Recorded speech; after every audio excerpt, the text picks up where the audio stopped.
This is the Lone Crater YouTube. We hope this video helps. You start by signing into Gmail on a desktop. This gives full control.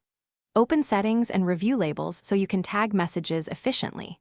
Next, run targeted searches like older than 1Y, is, read, has, nouser labels, or size, 5 MB to surface unused mail. Once results appear, apply a temporary label called review to those conversations. This groups everything for simultaneous action. You do this to avoid accidental deletion and to see patterns before bulk changes, which speeds the cleanup without losing important mail. Now you handle the middle where decisions matter.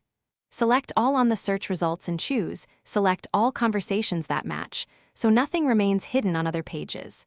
Then decide, archive to remove inbox clutter, mute to stop threads, or delete for truly unused mail. Make filters from repeated patterns, use from, subject, or older than, to auto-label, archive, or delete going forward. Once done, test a filter on 10-20 messages to confirm behavior before applying to thousands.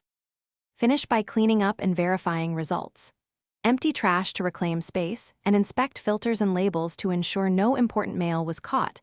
Make exceptions with from or subject, if needed. Use Gmail's storage view to confirm freed space and to spot large attachments you might have missed.